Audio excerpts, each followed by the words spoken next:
good. All right, and we are back on In Focus with Robb Hill, R Hill Enterprises, and Javil John from House of Changes and Scott Lewis Real Estate. We are getting a special presentation from Mr. Robb Hill. This is valuable information, and we are lucky to have it, and I am excited to see it. Here we go. All right. Okay, ladies and gentlemen, like I say in all of my presentations, look, a short pencil is better than a long memory. All right. So get your pen and take notes. Okay. Now, here we go. This is the hidden equity arbitrage strategies. Okay.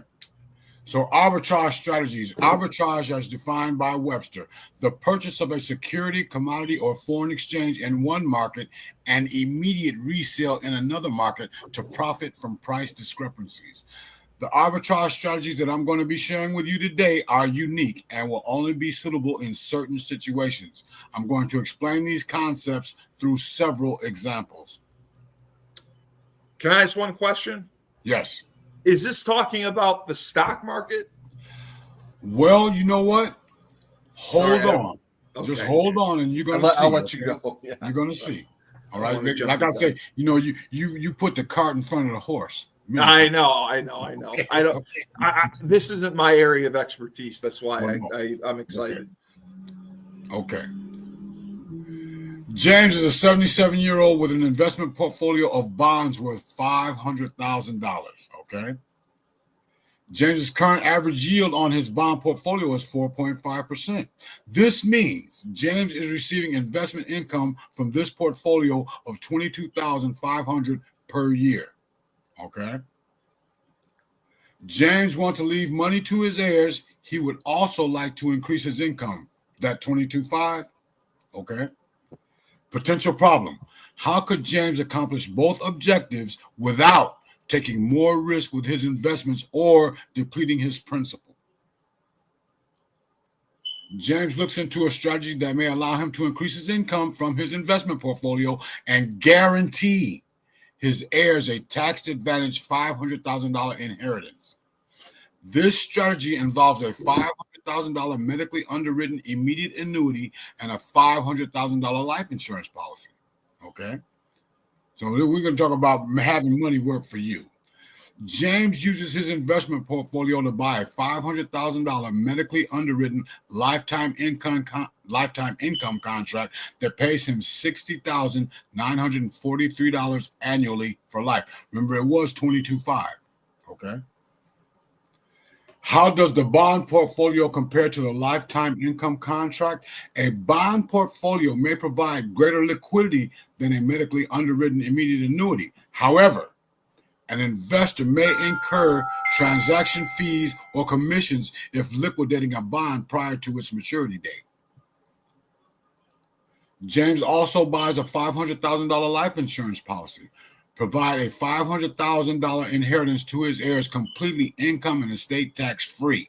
This man also has a trust, okay? But that's for another conversation. In order for the life insurance benefit to be inherited, income and estate tax free, an irrevocable trust may need to be utilized. Often this trust will provide dynastic trust provisions. Dynastic, what is that? That means that it can go on for 99 years, ladies and gentlemen. Okay. When funding an irrevocable trust, consult a tax advisor to fully understand the implication of gift taxes. Considerations must also be made with regard to any fees and charges associated with setting up and maintaining a trust. Or the trust is not free. You're going to have to maintain that. The premium for James's $500,000 life insurance policy is $29,159 per year. James will pay the premium for the increased premium income he receives from his investments. So we'll continue. By utilizing this strategy, James may be able to increase his spendable income and provide a tax-advantaged $500,000 inheritance to his heirs. Let's take a look at James's situation before implementing this strategy. The gross income from his bond interest is $22,500. He didn't have an insurance policy, so there was no premium for that. So his net income was $22,500. Tax advantage inheritance to the heirs? No. The size of the inheritance to the heirs was $250,000. Okay, because the $500,000 in James and bonds is part of James' taxable estate, it may be subject to a 50%. 50%. Yep, 50% when he passes. All right, and that's what the heirs would end up paying. All right.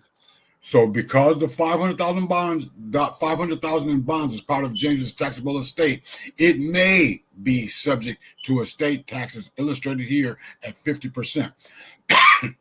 Excuse me. Now, you see it says may be. Okay. That means there is an escape chute. Okay. Okay. It may be taxable. If you don't utilize the escape hatch, then you will be. All right. So here's what James's situation may look like after implementing this strategy. His gross income from lifetime income contract is $60,943. Remember, it was $22,500. 22. The insurance premium is $29,159. So we subtract that from the lifetime income, and now his net income is $31,784. That is almost a $10,000 increase from what it was. Okay. So tax advantage inheritance to the heirs, yes. The $500,000 life insurance policy is owned by a trust outside James's taxable estate. Okay. So the size of the inheritance now is $500,000. And this income is based on a rated age of 82. All right. So now we'll continue. Let's take a look at the comparisons of implementing each strategy. Okay, before he implemented this strategy, his gross income was $22,500. After this strategy is $60,943. He did not have an insurance premium before, but after it's a $29,159 premium on his insurance policy. So his net income before was $22,500. His net income after is $31,784. You see the vast difference in just positioning. Okay. So that's why you were talking about the trust on Tuesday. Right. See, you gotta position things so that they work for you, not against you. Okay. Oh. So this is tax advantage to the heirs. Before it was $250,000 and it was taxable. Okay. After implementing this strategy, it is not it's tax advantage, and you see it doubled. The size of the inheritance doubled. Yeah. So inheritance on before side assumes a 50% total combined federal and estate and death taxes. All right. We have the illustrious Donald Trump in office now getting rid of this stuff. Yes. All right. Because this was put in place by a lot of bureaucrats. All 50%. Right. Yes, 50%. Our government they have an insatiable appetite for other people's money, man. How is our national debt then $3 trillion if we're giving all this tax money? No, actually, our national debt, they're just showing you the tip of the iceberg. Oh my God. When you add in all them unfunded liabilities to that 31 trillion, it's more like 200 trillion. Okay. Yeah, that's why our money it's called fiat, but that's another presentation. Okay, that's another presentation. So, how does James find out if this strategy is feasible given his situation? All right, and see, keep in mind that James is of sound mind while this is occurring. He's 77 years old of sound mind. He's a sound mind. He's got all this because you can't do this if you're not lucid. Okay. Right. So, as part of the feasibility study, James gets quotes on a medically underwritten immediate annuity. An immediate annuity means that you put this money in the hands of an insurance company and they pay you every month based on what that income is doing, how it's performing. Okay. And it can be guaranteed. See, we look for guarantees in what I do with people. We're not going to sell you on projections or anything like that. We're going to get right down to the brass tacks and talk about what's guaranteed here. All right. And so the medically underwritten immediate annuity and a new life insurance policy. So let's take a look at this. We're going to go back in history a little bit. Everybody heard of the Vanderbilt family, right? Of course. Okay, check this out. Cornelius Vanderbilt, Commodore Cornelius Vanderbilt, who died with a fortune of $105 million that he left largely to his oldest son, William, in the year 1877. William did a good job managing the assets left to him by his father. 6 years later, in January 1883, William was worth $194 million. This is in the 1800s, okay? And we're talking about some real net worth here. 2 years later, in 1885, William H. Vanderbilt died with a net worth of over $200 million. William left half of his fortune to his two sons, Cornelius and William K., bringing their fortunes to $50 million each, and the remaining $100 million was divided among all 8 of his other children. Many of the heirs of William H. began spending their inheritance on lavish residences. Cornelius spent over $6 million in 1886 to build a residence in New York City. Of all William H.'s children, Frederick, who inherited only $10 million, did the best financially. At Frederick's death in 1938, he was worth $78 million. However, federal estate taxes consumed over half his estate. All right. The succeeding generations of the Vanderbilts didn't do as well. So you just did 3 generations right there. Right. We're getting to the third one right now.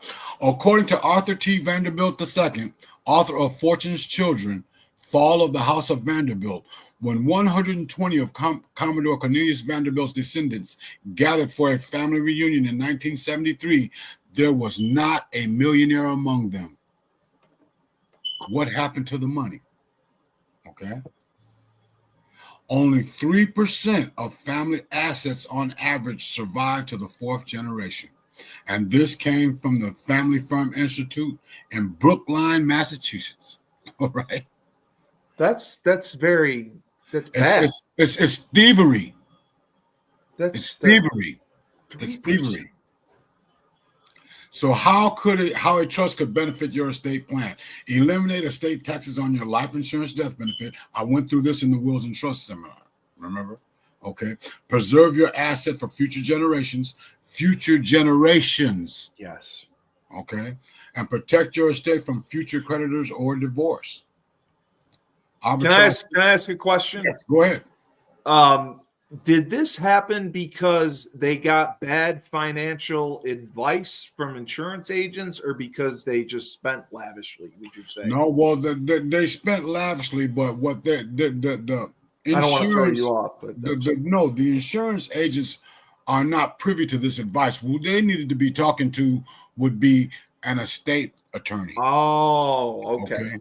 Because a lot of people have no idea what a trust can do. Okay. There's such a thing as a dynasty trust, man. It'll stave off taxes for 99 years, brother. Wow. Okay. That's why I explain to people, look, there are many different types of trusts. There's living trust. Just you got to go through what is going to help you to preserve your assets for future generations. For your legacy, yeah. Yes, definitely. God. So arbitrage strategy number 2, as an IRA grows, so do the potential taxes. Here's what a 5% growth rate in an IRA would look like, and what the corresponding tax bill would look like if the IRA owner took a full withdrawal. All right. And I got this color is just wrong. It didn't show up. Everyone says our IRAs are safe. Oh yeah. Doesn't look safe. No. Well, I got this color. I don't know. Tax rate. I don't know how I got this color off like this. That's okay. I could see it clearly. Can you? Yeah. Okay, so the IRA balance right here, year number 1 is $500,000. Okay. Tax due on a full withdrawal will be $93,750. So your after-tax balance is $375,000. All right. And it goes on all the way down through the years here. And I've got to revamp this thing so that we can see it a lot better. That's highway robbery. It is. But that's our government. And they sit and put these laws in place, and we supposedly vote these people in. But I would submit to you, many times our elected officials are not elected; they are selected. How are we in? I still don't understand how we would have so much $3 trillion in debt if we're giving all this tax money. Well, let me explain to you something. I mean, again, stupid question. That 31 trillion is just the tip of the iceberg. I know that's what scares me. It's over 200 trillion actually. Okay, and I will let you in on this too. Pensions nationwide, both public and private, are underfunded by $1.7 trillion. All right. That I did. So when these people, we got 77 million baby boomers barreling toward this place called retirement, and many of them have no idea how it looks. Because when you bring up retirement to most people, the first thing they think about is, I got 2 more years to go. I got years. Retirement is not an age. Retirement is a financial position. That's what you said. Yeah. If you retire and you ain't got no money, you have not retired, my friend. You have been fired. You have outlived your usefulness. Or you got to keep working until you're 80. Oh, yeah. Most people, they come to grips with the fact that they're going to die on the job. Jesus. Okay. But I gotta revamp that, because we're going to do this again at a later date. But I'm going to put those numbers in there or change the color on that. All right. So we're going to continue on. The assumed combined tax rate is 25%. All right. So let's keep going. Let's take a look at an example. IRA arbitrage strategy number 1. Larry, a 65-year-old man, has an IRA account with a value of $500,000, and he would like to be able to receive income from the account, but also be able to leave as much money as possible to his heirs. And he goes through this potential problem: taxes on your IRA. Presently scheduled estate tax rate. In 2007, we're going up to 2011, all right? Because this was repealed. It's 45%. And it was repealed in 2010. And in 2011, it's 55%. Okay? Our government has an insatiable appetite for other people's money. Because know this, government does not produce anything. Everything the government gives to the people, it must first take from the people, because they are not producers. Okay? And to digress a little bit here, the business of America is business. This is why we don't need career politicians. We need businessmen in these positions. Yeah. Okay? Now, we continue on.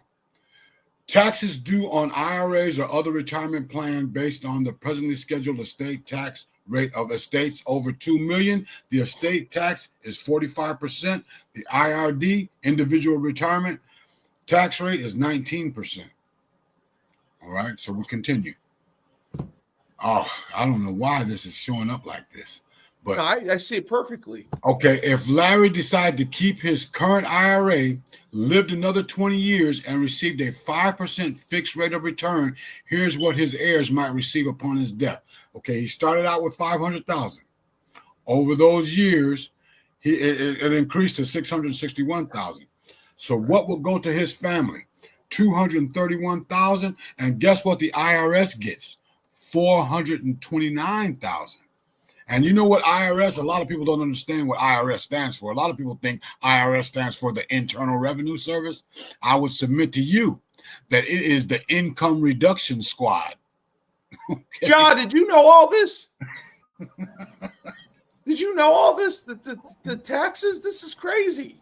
Mm-hmm. Some of the tax stuff I'm familiar with, but not anywhere close to the detail that Rob. I want to throw up right now. Don't do that. Don't do that. I'm not going to, but my God. And you called it the Income what? Reduction Squad. IRS, when you say IRS to people, it's like saying Al-Qaeda. They're a terrorist organization. They would get more money than the family would. Yes. See, a lot of people don't know these things, and we got these politicians in place, and they are definitely robbing. They're robbing. It's called legal robbery. Okay. Yeah. So instead of passing a potential IRA tax along to your heirs, there are a couple of options that may be used to more tax efficiently pass the value of your IRA to your heirs. And this is where a good estate attorney comes in. All right, because when you know this information and you take it to the attorney, oh, they're going to be like, yeah, well, I can't shyster this guy, because he knows what he's talking about. So you take this information in there, and you're going to get what you would call total transparency. Okay, but see, when you don't know, and most people don't know that they don't know, but they think they know. All right, see, this information in your hands, this arms you. Okay, yeah.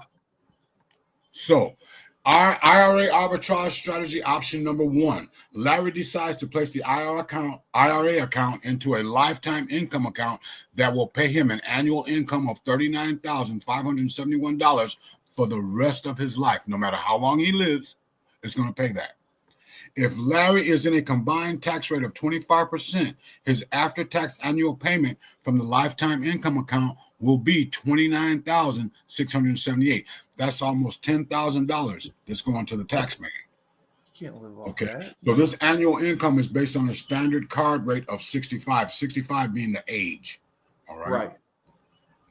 So of the annual after-tax income payment that Larry receives of $29,678, Larry is going to use $13,174 to pay the premium on a life insurance policy with a death benefit of $500,000 to replace the value of his IRA, because he's placed that into a lifetime annual income account. Okay, this leaves $16,504 per year after tax for Larry to use to meet his living expenses or whatever he may want to use the money for. So, in IRA arbitrage strategy number 1, Larry has created an after-tax annual income of $16,504 and provided a life insurance policy to replace his IRA. The beneficiaries of the life insurance death benefit will receive the proceeds income tax-free, avoiding the potential erosion of the IRA value. Okay, because that life insurance policy is not going to change. Because this is a whole life policy. This is not an IUL or anything like that. This is a whole life insurance policy. IRA, is that the same as a Roth IRA? Yes, IRA. That's individual retirement account. Okay. Okay. Make sure I got that right. Okay. IRA arbitrage option number 2. Larry uses the $500,000 IRA to purchase a lifetime income contract, which provides the same after-tax annual income of $29,678 as shown in option 1. However, in this scenario, Larry doesn't need to keep any additional income from the lifetime account. Larry decides that instead of keeping income from the account, that he will use all of the after-tax income to fund the purchase of a life insurance policy. Okay, and this is all happening behind the scenes.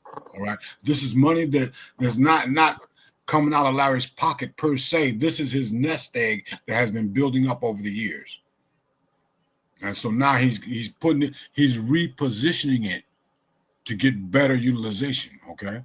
You guys were talking about this, that you could use a life insurance policy almost as a bank, right? To put your money into. That's another conversation.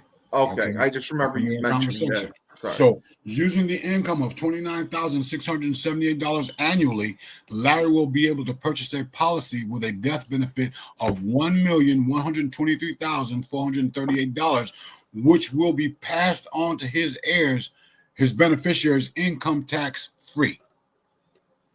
Okay, the owner of this life insurance policy is not Larry. The owner of this policy is the trust. Oh, that's right. You were talking about that. The trust. Right.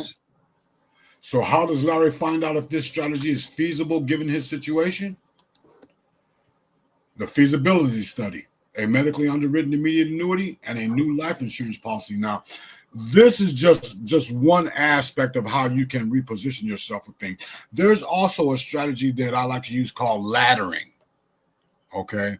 And this is for people that have assets upward of over $1 million. Okay, so we can put these things in place, and that's another presentation.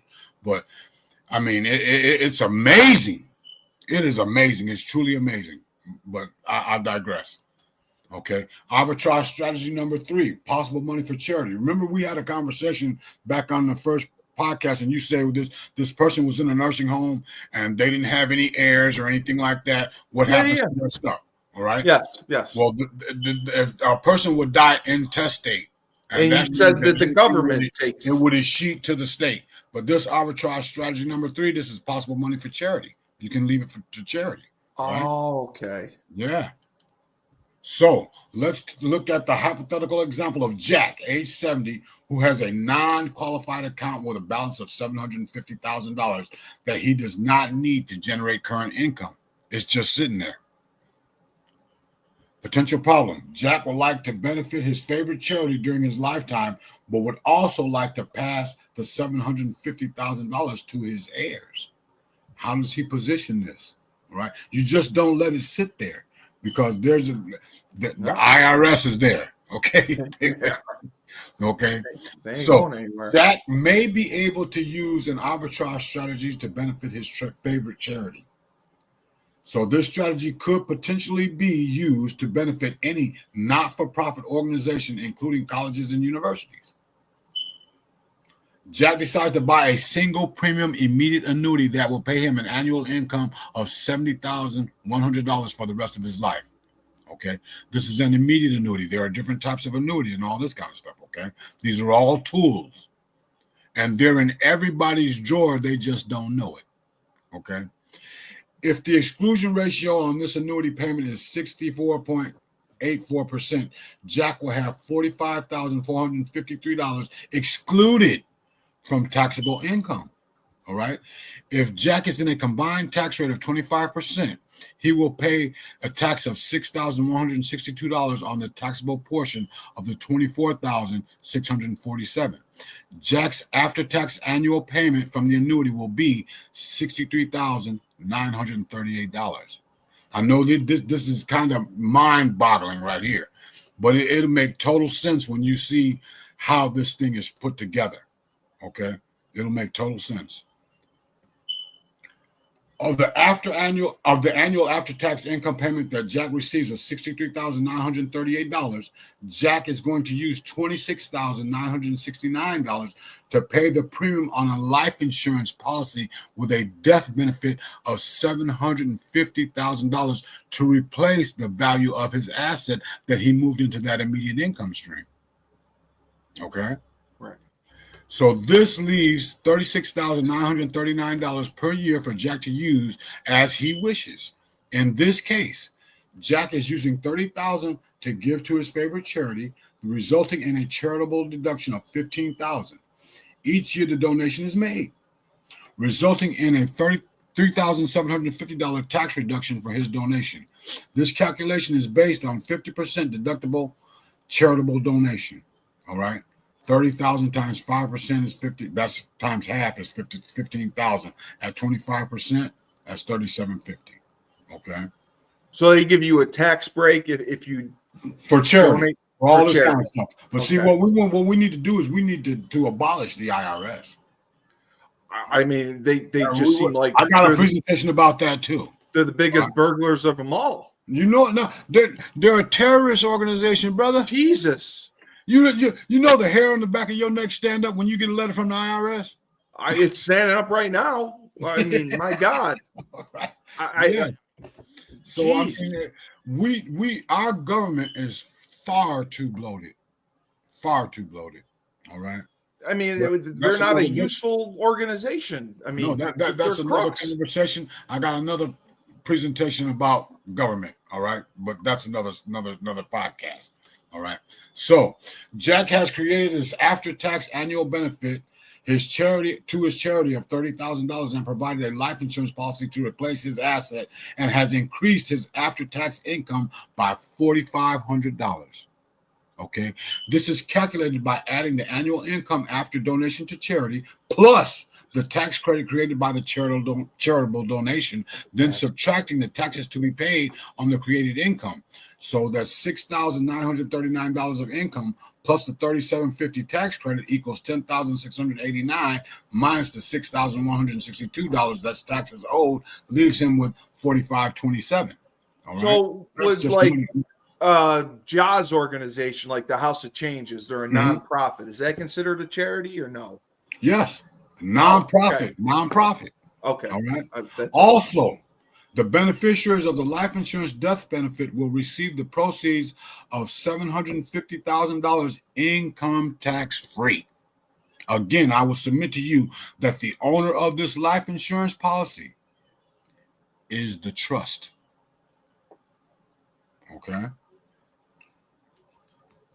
Now, let's review.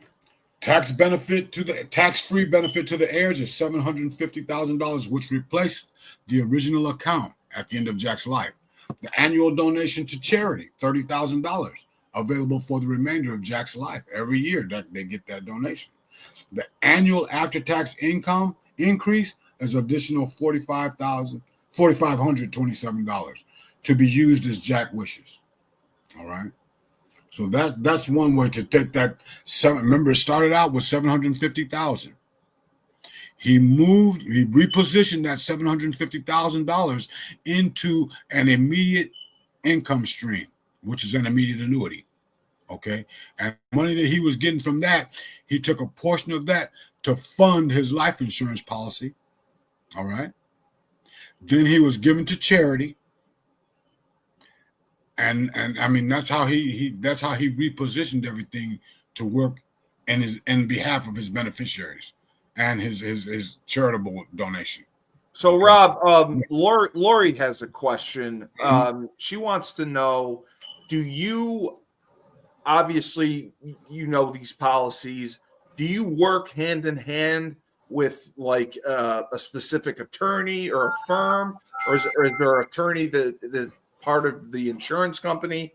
She was just kind of asking how the two work together. Actually, when I get with my clients, they usually have one. Okay. They usually have one. If not, I can recommend attorneys. Okay. But see, what a person needs to do is to understand that when they speak to any professional, all right, if you don't ask the right questions, you are not going to get the right answers. All right. And so arming yourself with this information gives you fuel to go in there and speak to these people on their level. All right. They're not going to be condescending to you because they're not going to talk down to you. This guy been doing some homework here, you know? Yeah. And so that's what you want to do, because 9 times out of 10, people will tell you exactly what you want to hear. So 20 years down the road, you find out that wasn't true. So everyone can take advantage of you if you let them. Well, yes, most definitely, except for a knowledgeable consumer. Right. See, the best consumer is a knowledgeable consumer. This is why, man, I spent years gathering this information. I can see that. Okay. I'm like, look, well, like a lot of people talking about wealth and riches, those are two very different things. All right. Wealth passes on down. Like you look at that example of the Vanderbilt family.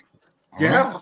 That scares me. See, I mean, look at that. Where did all them funds go? Who spent $6 million in New York City in the 1800s? You could buy New York City for $6 million. Yes. Right? Yes. I mean, yes, it's wild. Arbitrage strategy number 4, possible funding for education. This is huge. Let's take a look at the situation of Jim, age 72, and Gigi, age 67, who have 6 grandchildren. Ideally, they like to help all the kids with the cost of a college education. They just don't know if they want to permanently part with some of their assets. So it's like, hold on here. We don't want to go broke taking care of the grandkids, right? They got parents. What they doing, right? So the potential problem, how might they be able to help their grandchildren pay for their college education with no cost out of pocket to them? All right. Here's how Jim and Gigi assets break down. They got a residence, $600,000 owned free and clear. A vacation home, $250,000 owned free and clear. Qualified plan assets, $600,000. Non-qualified assets, $1,200,000. Additional cash accounts of $300,000. Personal property, $250,000. Their total net worth, $3.2 million. All right. How do Jim and Gigi find out if there is a possible solution using an arbitrage strategy? Okay. And this is what we do. As part of a feasibility study, see, we do feasibility studies on everybody, okay, that wants to implement a strategy like this, okay? Because one size does not fit all, okay? It's different for everybody. Why is this thing taking off on me like that? Okay, a medically underwritten immediate annuity and a new life insurance policy. Notice, these are financial instruments, okay? Right. Okay, these are financial instruments. Since Jim and Gigi have 1.2 million of non-qualified investments, you know what non-qualified is, right? I do not. How about you, Ja? You know what non-qualified investments are? Are you referring to the real estate portfolio? No. I mean, well, you could, but what it boils down to is dollars and cents. Non-qualified means that you're going to get taxed heavily on it. Oh. Okay. Oh, okay. Oh. So they got 1.2 million of non-qualified investment assets. What if we had them loan each of their grandchildren $200,000? Listen to this now. What if we had them loan each of their grandchildren $200,000? That's 1.2 million total non-qualified assets divided by 6 between the grandchildren. These loans would, however, require an annual interest payment of 4% or $8,000. That means that if each of Jim and Gigi's grandchildren receive $200,000 cash, perhaps to use for tuition, they will each also be obligated to pay Jim and Gigi interest each year on the loan of $8,000, assuming an annual interest rate of 4%. Of the $200,000 each grandchild receives, they'll deposit $156,785 into a medically underwritten immediate annuity on the life of Jim. It would generate an income for each of the grandchildren of $16,000 per year. From the income that each grandchild received of $16,000 per year, they buy a life insurance policy on the life of Grandpa Jim in the amount of $200,000 at an annual premium cost of $7,840 per year. All right. This is making money work for you. Yeah, that's okay. Now, let's summarize. The medically underwritten annuity deposit of $156,784. Okay, that's what each grandchild would do. They would put it into a medically underwritten annuity deposit account on the life of their grandfather. That income is going to produce $16,000 for each grandchild. They're going to pay that insurance premium out of that $16,000, which is $7,840. So the loan interest payment of $8,000 is going to Jim and Gigi. So the remainder available for the grandkids is $43,216. It's amazing. Lori just asked, she wanted to know what would be the difference of just giving the grandkids a gift of $200,000 instead of a loan. Because you just gift it to them? If you give it to them as a gift, I mean, that's a beautiful thing. However, teaching them to do it this way ensures that they'll know how to do it in the future for their situation. Oh, I got you. Okay, so this is a learning process here. This is training. Okay, so this is why you instruct them to do it this way. You sit down and you go through all of these things with your heirs, so that they know what to do when their situation comes up. Oh boy. Okay. Okay. Arbitrage strategy number 5: money for long-term care protection. Let me submit to you this: health. It bankrupts a lot of our seniors. Kills us. It bankrupts them. All right. Yep. And this is another presentation that I have too, and I explained to them about that how you have got to be totally broke in order to get that Medicare and Medicaid and all that kind of good stuff. You do, yeah. There's some things that people need to know about that too. But this right here is money for long-term care protection, because health insurance is expensive. Health care is expensive. I mean, my wife's sister got diagnosed with cancer, and she was taking these pills. She was put on these pills, man, and it was $1,000 per pill. That's just like my aunt's doing the same thing. I mean, they talking about they got the chemo wrapped up into the pill, right? Yeah, and man, and she couldn't believe it. That chemotherapy is destructive, man. Yeah, it kills you. It beats the hell out of people that receive that treatment, man. It's poison. It is. It does terrible things. But see, we get into a position where we're gonna have to rely on what the physicians are telling us. All right. And that's a whole nother presentation also. Yeah, I'm sure. Delve into that anymore. But she was given these pills, and they were $1,000 a pill. I mean, it was. I couldn't believe it, man. But my aunt was the same thing. Okay, so we'll continue on here. Let's look at a hypothetical example. Marie, age 70, has $100,000 that she currently does not need to generate additional income. Excuse me. In addition, Marie is concerned that if she never requires long-term care, that she will have wasted the money spent on the premiums of her long-term care policy. Okay.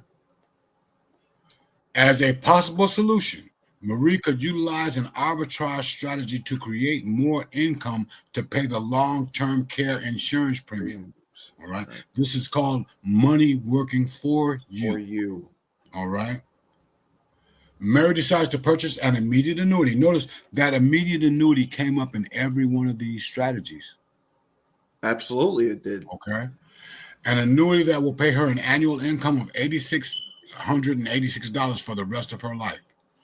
If Maria is in a tax bracket of 25%, her after-tax annual payment from the lifetime income account will be $8,029. So we know that $600 and some odd dollars is going to taxes. This is a tax exclusion ratio of 69.77% is used for this example. That right there means that 69.77% is the basis that will be taxed out of that 8686. Okay. So the annual income is based on the rated age of 72. Of the annual after-tax income payment that Marie receives of $8,029, Marie is going to use $3,118 to pay the premium on a life insurance policy with a death benefit of $100,000 to replace the value of her asset. So notice, this is all about just repositioning. Okay. Yeah, you're moving your money around. Okay, so this leaves $4,911 per year for Marie towards a long-term care policy premium. And long-term care policies are expensive. So what's a LTC policy for? Like if you have that's long-term care. Like if you go into a nursing home on the low end, we're talking $4,000 a month. Yeah, I mean that's why you have to sign away everything to them to get into them. And what a long-term care policy does, it pays for that. Oh, okay, I got you. That's what this policy does. Okay, a long-term care policy takes care of that. Okay, so you don't have to sign your house over and everything. No. But see, what you want to do is you want to put that house and all your other assets into a trust. Yes, I'm learning. Until you take it out of your. It is every American's right to reduce their taxable income as much as they possibly can. Jesus, yes. Okay. They tax the hell out of you. We're not talking about tax evasion here. We're talking about tax avoidance. No, this is just smart tax evasion is a crime. Yeah, okay. Of course. Tax avoidance is your right. It's smart. Yes. So in this example, Marie has created an after-tax annual income of $8,029 to pay the cost of both the life insurance and the long-term care premiums. Right? The beneficiaries of the life insurance death benefit will receive the proceeds income tax-free and avoiding the potential erosion of the asset's original value due to the expense of long-term care, because these policies that she's put in place are paying for this stuff. Okay. Exactly. Yeah, that's a beautiful thing. So how would Marie know if this strategy would be possible for her? We do a feasibility study, gentlemen. All right? Feasibility study. She gets quotes on a medically underwritten immediate annuity and a new life insurance policy. Okay? And this is not coming out of her pocket. Consider, this is all about repositioning. Yeah, Position is everything in sports, in life, and everything you want to do. You want to be in the right position. Okay? And getting informed puts you in the right position. See, because what we don't know is we don't know how long we got. Well, and people work all their lives to make this money, and it can be taken away in a heartbeat if you don't position it properly. Right, but you think about this, right? I suggest it to people all the time. I said, look, do this now, because if you put off today until tomorrow, what you could do today, you'll end up with a bunch of empty yesterdays, my friend. Okay, so you gotta do it now. Jeez. Yeah. All right. So this is strategy number 6, and this is pretty much the last one. Okay. Potentially improve an existing estate plan. Keyword there is improve. Okay. Right. So Mary, age 80, owns a life insurance policy with a death benefit of $1 million and a cash value of $196,000. This is in that insurance policy. This is a whole life policy because it does build cash value. The policy requires annual premium payments of $28,000. Okay, so that's like $2,500 a month in premium that she's paying to this thing. Mary's estate is currently worth $4 million and will be subject to the estate and to estate taxes upon death. All right. So this is what her beneficiaries, her heirs, are got to be looking out for. That probate and all this kind of stuff and all that. So what Mary did is she took care of all this for them. Okay. Potential problem. The policy is owned by her living trust. Notice that runs through every one of these. Yeah. The life insurance policy is not owned by any individual. It's owned by the trust. All right.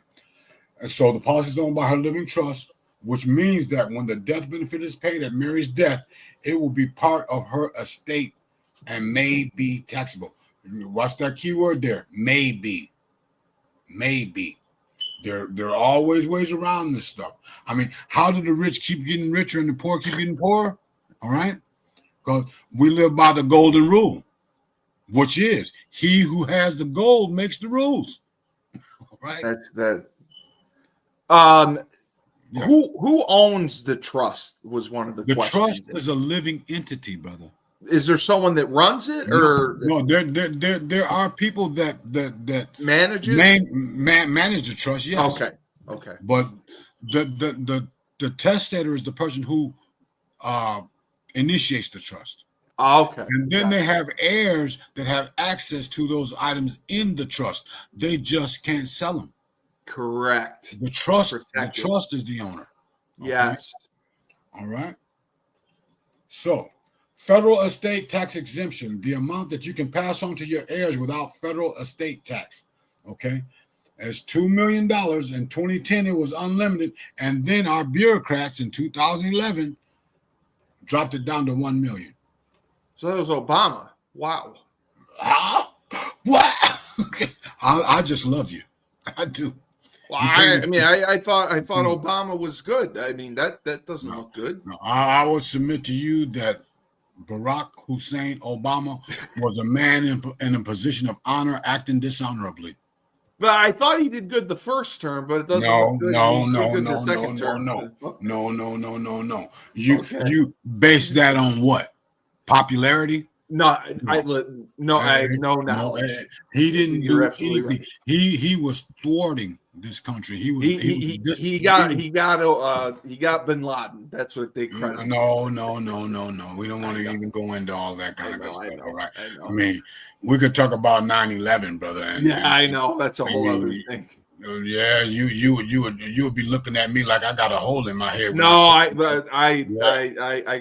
I've seen it. All right. Well, this blows my mind right here.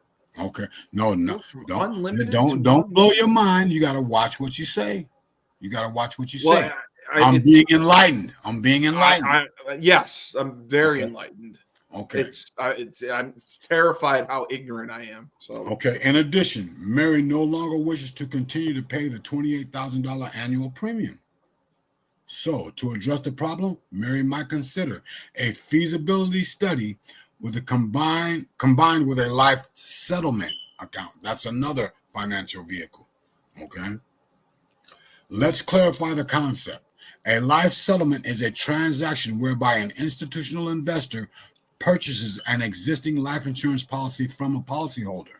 All right, meaning that they will own, they'll be the beneficiary of the policy, but they're giving them a lump sum up front to take over that policy. Okay, when a life settlement is combined with an arbitrage strategy, it may be possible to improve the situation of a client. As part of a feasibility study, Mary gets quotes on a life settlement for her existing life insurance policy.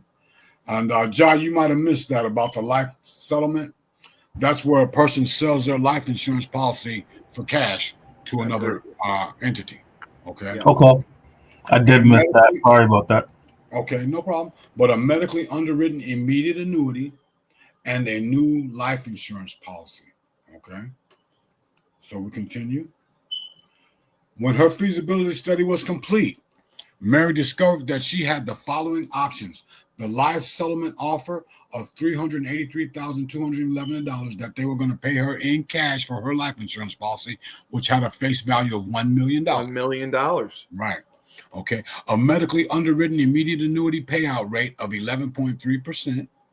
The annual premium for a new $1 million life insurance policy was $43,397 a year. Okay. So she's going to take that. She's going to pay that premium out of that for that life insurance policy out of that life settlement. Okay. After examining these options, Mary elects to sell her existing life insurance policy to the institutional investor for $383,000. Deposit the life insurance policy sale proceeds of $383,000 into the medically underwritten immediate annuity that will create an income of $43,000 per year. Mary uses the income of $43,000 per year to help pay the premium on her new $1 million life insurance policy, which has an annual premium of $43,397. All right. So this is not money that Mary had to come up with. This is all about repositioning. You're moving it around. Yes, just repositioning. It's gonna be better over here, and I'm gonna put me 3 defensive ends in there. You know. We're gonna shut down the pass. Yeah. So in this scenario, she has to find an extra in the year $80. No, she doesn't even have to find that. Oh, well, I see what you're saying, because it says 43,327 and then 43,397. Yeah. Oh yeah. Well, that other $70 or $80. That's nothing. Yeah. The proceeds that are in that immediate annuity, I mean, it's gonna be fluctuating based on what the market is doing and all that kind of stuff. So, I mean, that's a solid plan right there. Yeah. And if she's got to come up with $80, she can do it. Okay. Yeah, I can go out on the street and panhandle. So this is the standard age, okay, and the rated ages and all that. But I backed up. Let me back up. See, the age, this goes by year, and notice how this is increasing. Okay, so when, at 80, she was getting $43,327. At 81, it's $45. See, so that $80 is going to be taken care of. All right, all the way through. The table rating preferred, that's where she's doing great in her age she is. And standard is she's doing a little bit better. Right. But she's not preferred.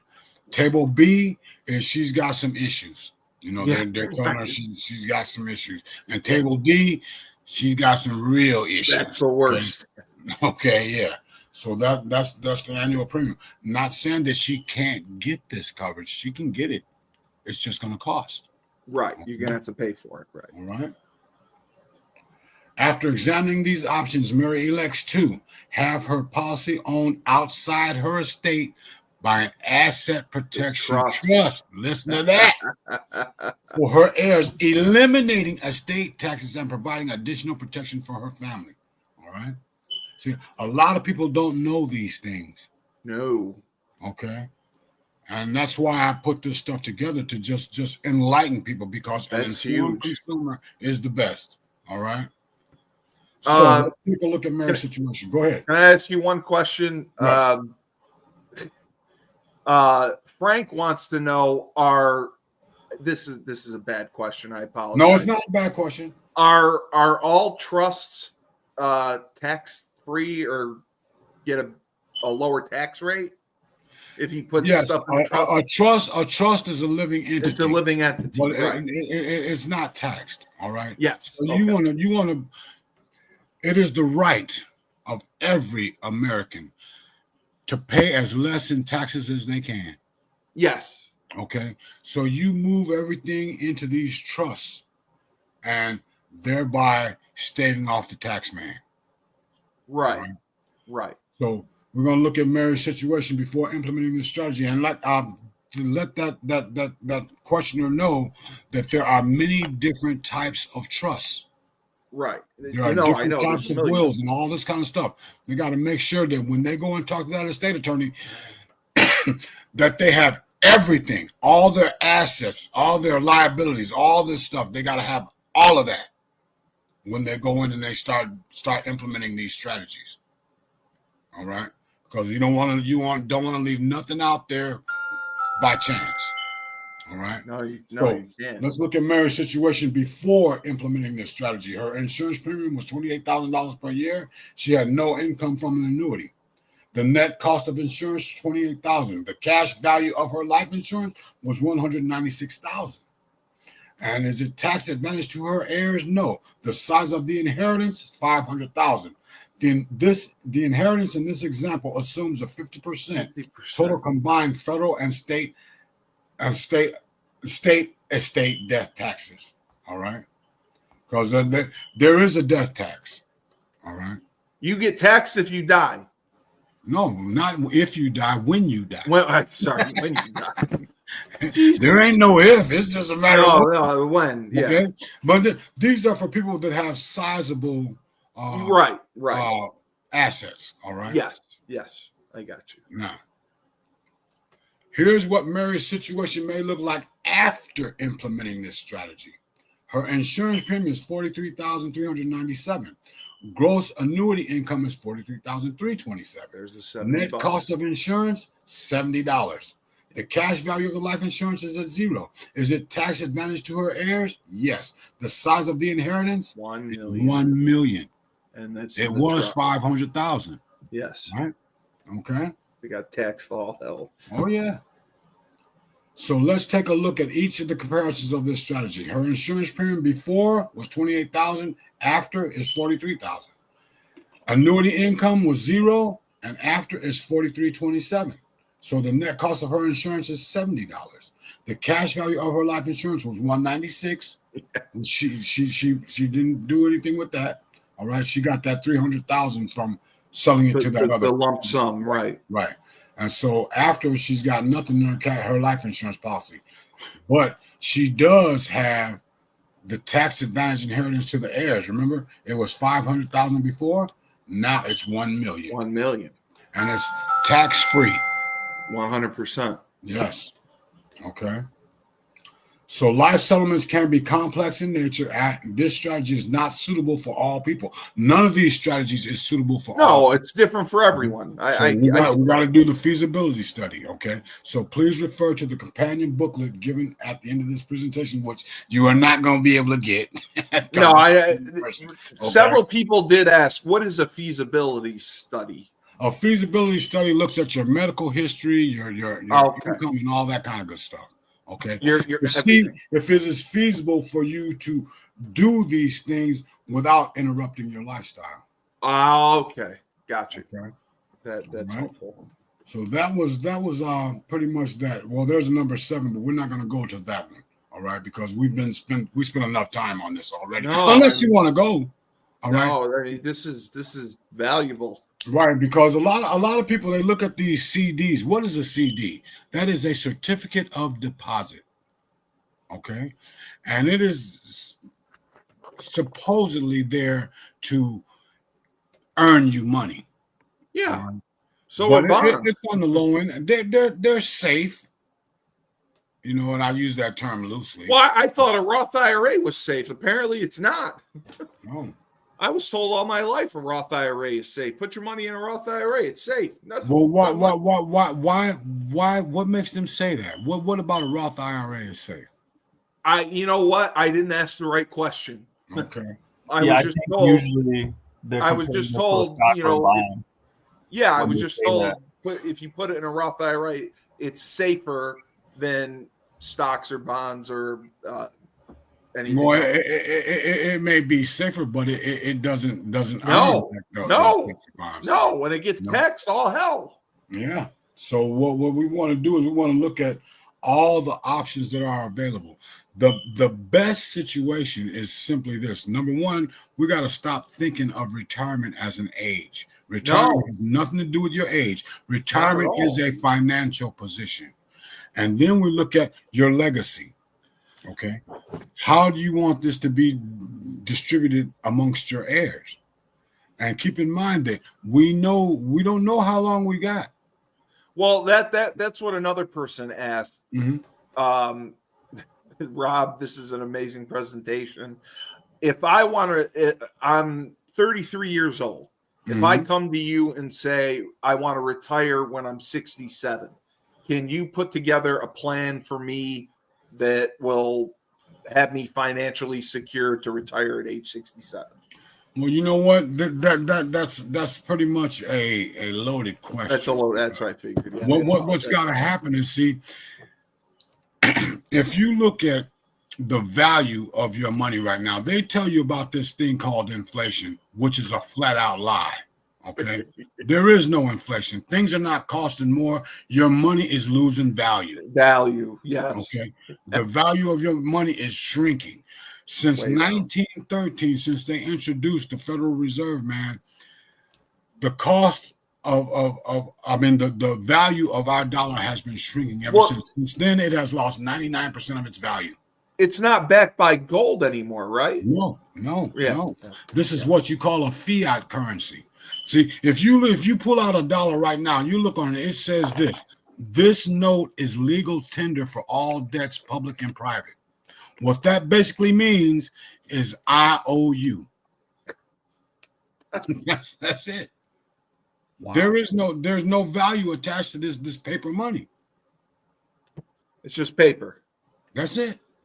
It's an IOU. All right. And let's blow right through this 7th one. Okay? Go ahead, please. I mean, you're getting a lot of Joe and Jane have a $500,000 CD earning 4% interest. Now, doesn't that sound a little low? Very low. It's very low, but it's safe. Yeah, that right. You mentioned that. Yes, CDs are safe. Yes, but it is low. Say that. All right.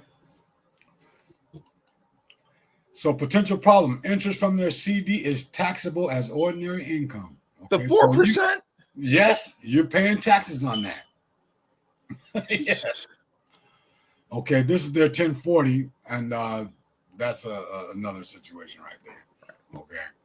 But potential alternative solution: utilize a tax exclusion ratio offered through a fixed annuity. Right. Okay. Yep. So John and Mary invested invested their $500,000 CD into 2 guaranteed short-term annuity accounts, meaning 3 to 5 years. Okay, that's a short term. Annuity account number 1, 85,000. Annuity account number 2, 415,000. Why didn't they just split them both 50-50, right? So we're gonna do this. Annuity account number 1 provides $1,667 per month for 5 years, 85% tax-free.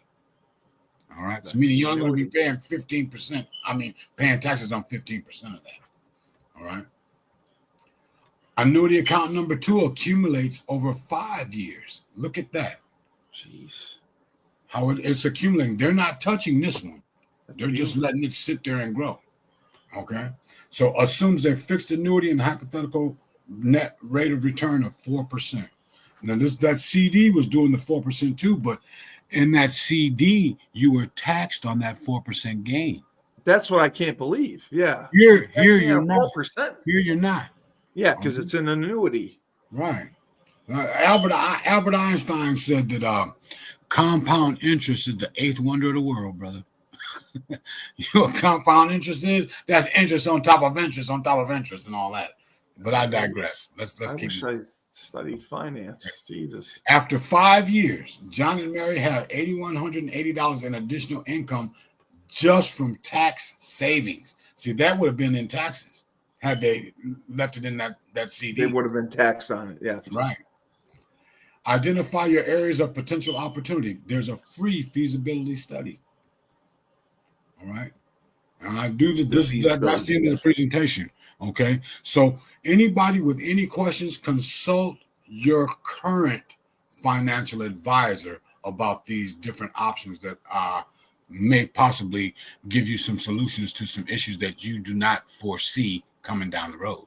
A couple people asked, financial advisors or insurance agents, do they benefit if they put you in a plan that is not as advantageous for you, like the ones that you have shown? Like, will they make more money off of you if they put you in something that's more taxable? Like, they were curious about that. No. Like, are they always working in your best interest? Actually, what arms a consumer against these predatory type people is you got to know what you want to do. Yes. You got to know what you want to do. You got to ask the right questions to get the right answers. Okay. And these strategies that I've just shown you are not a one size fits all. Okay. No. They're examples. Right. This is just some ideas that you can take to your financial advisor and say, well, what about this? Well, let's do this. And then you see what they say. All right. Because they're going to know you got your ducks in a row. Yeah. And you say, well, hey, I want to get an immediate annuity with this, and I want to use the funds from that immediate annuity to purchase $1 million life insurance policy. But is there a reason why they wouldn't suggest that to you in the first place if they knew that? Because they don't know. Oh, they don't know. Oh, okay. Yeah. That's even scarier. And you know what? No. Very, very, very few people are willing to do the research that I've taken and done over the years, man. Okay? So they don't even know that they don't know. They just do what the company tells them to do. They think that they're doing the right thing, but they're not. Ja, I was going to ask you, because you obviously have kids and everything. After seeing this, would you change some of the things that you do financially and move some money around to make it tax-free or help plan for your kids' college education? That's the goal every year, is to keep learning and growing and making sure that you try to get the best information you can have and try not to have an ego, because you could always learn something new and better your best. And partnering with someone like that, like Rob. I was shocked by this. I mean, were you shocked by this, or did you know most of this? I wouldn't say I knew most of it, but I knew some of it. Yeah. And again, sometimes I'm glad I recorded this. Jesus. Well, sometimes you need reminders. And when you keep hearing it over and over again, it allows you to take action. Yeah. But I mean, because a lot of people are asking about having a well-rounded portfolio for their finances, as far as stocks, bonds, what a well-rounded annuities. portfolio will do for you is it will allow you to increase, not decrease. Okay. So you have to position your assets in such a way that they are not going to be privy to the ups and downs or the volatility of the stock market and all this. Exactly, right. Because and taxes too. Yeah, I mean, it is your right to keep all of that you can for your family and your heirs and all this kind of stuff. All right. So what we have to do is we got to learn about the tools that make that possible. All right. Right. And so what we do here, look at the trust and go and do it today. Yeah. Tomorrow's not promised. No. All right. So you get these things in place today. You can always make changes. But if you don't do it, your heir is going to be over the barrel. Do you provide consulting? Obviously, because if someone's out of state, they wouldn't necessarily be able to use you as an agent. But they can utilize me, because what would happen is, depending on what state you're from, and we're going to do business together, I'll just get licensed. You can get a license there. That's what James was saying too. That's all. Yeah. Okay. That's because you and James sell the same stuff, but it seems like you have completely different philosophies on it, which is very interesting to see. So, okay. So if someone does want to work with you out of state and it's worth your while, obviously. Well, not so much that it's worth my while. Well, I mean, you don't want to do it if you're not going to make a ton of money off of it. Well, no. That's I don't want to put words I am service oriented. Okay, right. Okay, I am service oriented. A lot of people get so caught up on what's going to happen at the front end. Me, myself, I'm more concerned about the back end. Okay. This person was happy with what I provided for them, so now they're going to tell 20 more people. Yeah, you're going to get referrals. Yeah. Yeah. You know, versus I'm one and done. You know? Right. No, not what I provide is a service. Yes. I get people to thinking, which is the hardest thing in the world to do. You got my head about ready to explode. Most people don't think because it's work. Okay. Yeah. So when I lay this stuff out to people, man, you ought to see them when the light comes on. I'm like, wow, man, I didn't know that. Really? I never thought about that way. And things like this, man. It's really beautiful. Okay. No, 100%.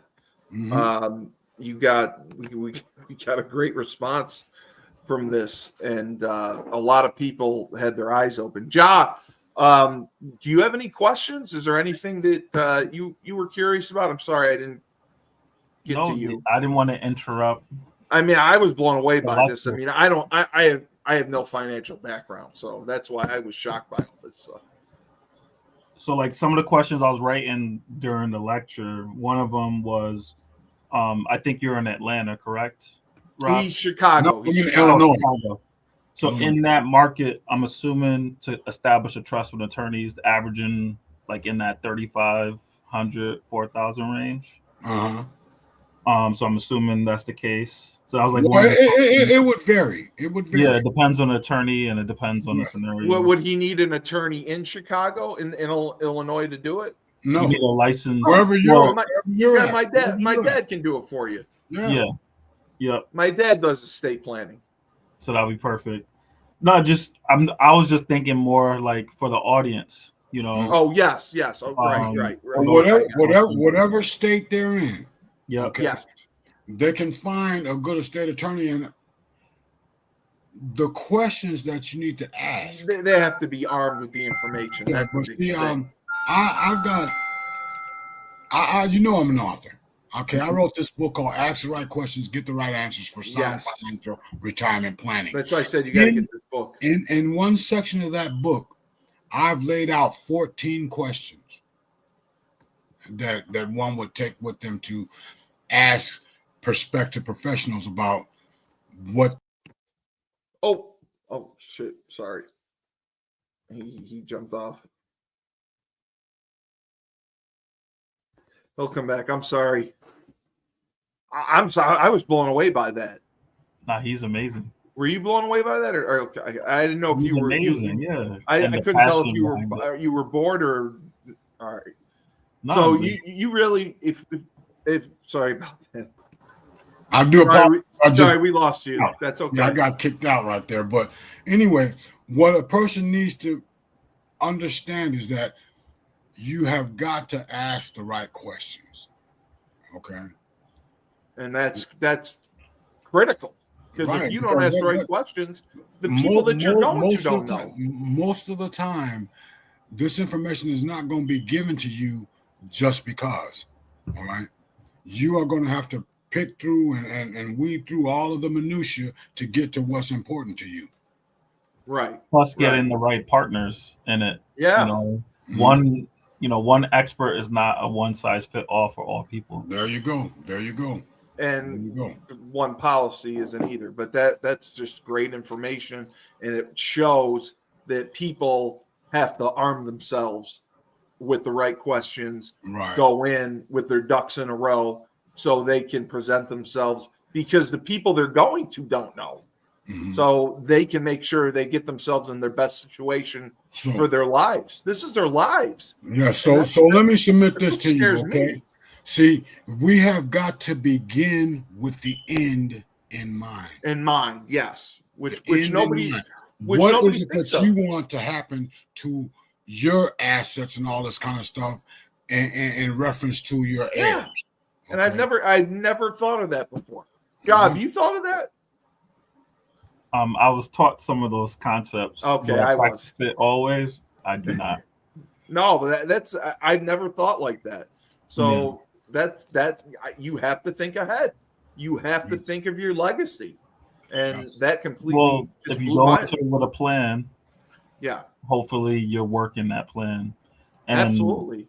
The other thing is, especially in today's climate, there's so much change. So working with someone like Rob that's always educating himself and really advocating for service and clients, it makes a world of difference, because you got to be able to maneuver as the rules change. And the money does get moved around in different areas. So knowing how to access those resources, especially when you're talking about tax benefits. Jesus, it's always changing. You can work with a CPA that's not give you great advice, and I've seen it too often. And I've seen CPAs steal from nonprofits and put them in like Swiss bank accounts. So asking those questions that Rob is talking about, I know some real painful stories and experiences that you try your best to avoid. All right. Well, everything's going well with your project in Norwich. You met with the civil engineers. Are you guys going to break ground, you think, in the spring? Or is it going to take a little bit longer? Because I know Razul had mentioned it. The first thing is getting all the permits. So we own the property now. Yes. And then is getting all the permits. The nice part is the value increases significantly. So essentially, when you get to that permit phase, you're more bankable, and and then you're more attractive to investors because they have a real picture of what the project's going to look like and where the profitability would be. Right. It's a true investment at that point. Right now, we're basically at the idea phase. We have an idea, but nothing really tangible that you can, bite into. To put into place. Mm-hmm. I got you. Okay. All right. So the December fundraiser, did you say that was December 5th? Yeah, December 5th, and I'm hoping that Mr. Steve Kelly can That's the get one Rob we'll up work for on. that event here in Connecticut. That's the one. That's the one we'll work on. If that's the one you want him at, that's the one we'll work on. If it works, if it works. No, we'll make it work. I gotta gotta take that word out. I apologize. I got a plan. Engage the brain before. Yes, you are correct. I caught myself. Yeah, you did. You did. I got a plan in place. So that was phenomenal. Rob, thank you so much. That was a great episode. We got some great viewership, and you are on fire right now. Thank you for taking the time to do free shows. To submit to you, man. I have got a ton of information. I know you do. We're just scratching the surface. Yes, We haven't even scratched the scratch of a scratch on the surface, right? Because this goes deep. What we want to do is we got to get people to think and see. Freedom is reserved for a knowledgeable and virtuous people. Okay, like I was saying in the other presentation. Look, freedom and responsibility is like front and back. You can't have one without the other. All right. And like I was telling, again, another one of my king of the one-liners, or what you call me. Now, you don't have to do nothing to be stupid. Just sit there. Just sit there. Yeah, you ain't got to do nothing to be stupid. Just sit there. It's painful. Stupid will jump all over you. It's painful. But I thank you. No, man, thank you for doing 3 shows this week. People can't get enough of you. We're so happy to have you on the team, and this is going to be great. So, Ja, thank you for being a guest and contributing as well. This was a great show. And for Robb Hill, Chicago, Illinois, R Hill Enterprises, Inc., and go on Amazon and purchase his book and leave a review. It's Ask the Right Questions, right? Ask the right questions, get the right answers for sound financial retirement planning. Ja, I'm telling you, get this book. It's worth it. It's an easy read, and it's gonna blow your mind. You have an audio version, Rob? No, I haven't done the audio version because you know what? I mean, it's good. I mean, audio books are a good thing. It's a really good thing. However, let me submit to you, there's something about them black words on that white page. They just got to go in one way, and it's through these right here. It's different when you read it. When you hear it, it goes through mental gymnastics, right? Yeah. Well, iron sharpens iron. And most definitely. You are singing to the choir, my friend. As an educator, there are several types of learners. Oh, I see what you're saying. Okay, auditory. I see what you're saying. Yeah. Some need to touch it. I see. You're right. You're right. Well, so, I would submit to you, John. I want to reach the broadest audience with excellent information. Well, see, the thing about those different types of learners, everybody can learn each and every one of those ways. Amen. And see, people choose whether they're going to be audio learners or hands-on learners and all this kind of stuff, right? I don't know if it's 100% choice. Right. I believe we're conditioned to be a visual learner based on our education system. That's what I believe. You know what the word that you said there that probably just flies over a lot of people's heads? What? Conditioned. I agree. Yeah. Conditioned. Yeah, he's right. We were.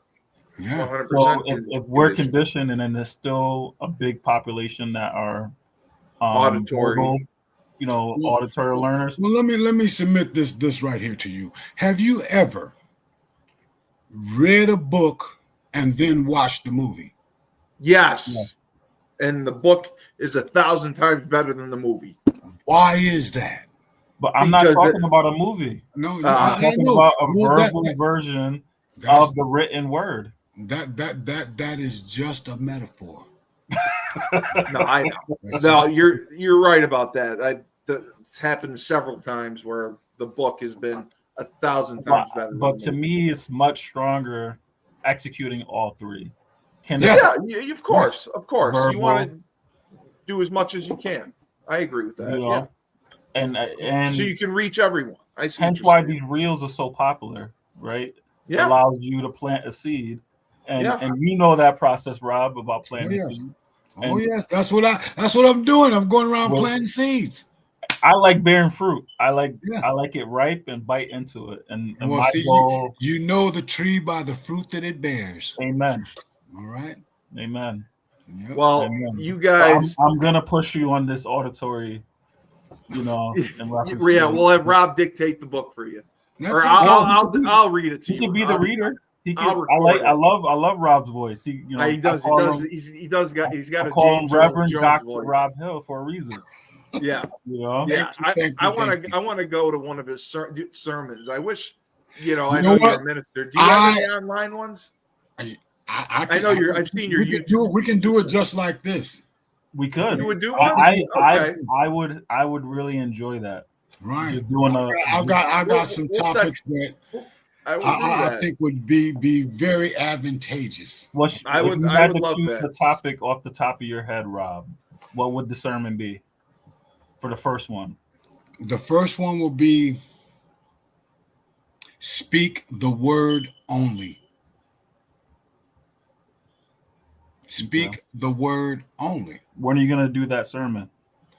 We'll schedule it. We'll schedule next it week. when you want. Next week?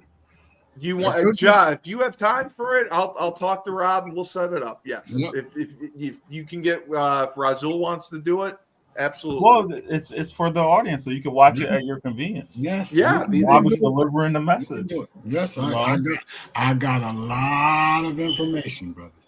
And remember, information over and over and over again becomes knowledge. Yes. Knowledge will give you confidence. That confidence will get you to doing the activity, and your activities will turn into a habit. And it is your habits that determine your long-term success. Okay? See, what a lot of people don't understand is information is just information. The Bible, in and of itself, information. All right? What we want to get to is we want to get beyond information to a state called revelation. And revelation is truth revealed. Right. Okay. So we want to get to revelation. Then we'll definitely do it, Ja. We'll set it up for next week. I think that I would enjoy that as well. And Rob has provided a lot of spiritual guidance for me that has helped. So this has been a great show. Thank you for doing 3 of them this week, Rob. Ja, Rob, have a great weekend. And we don't do weekends. Oh, that's right. We don't do weekends. I forgot about that. We have strong beginnings, brother. We have strong beginnings. Yes. This has been In Focus with Robb Hill, R Hill Enterprises, Inc. I'm Steve Cully, the best podcast host in the universe. Remember, when life gives you lemons, don't make lemonade. Take 2 oranges, throw them right back at life.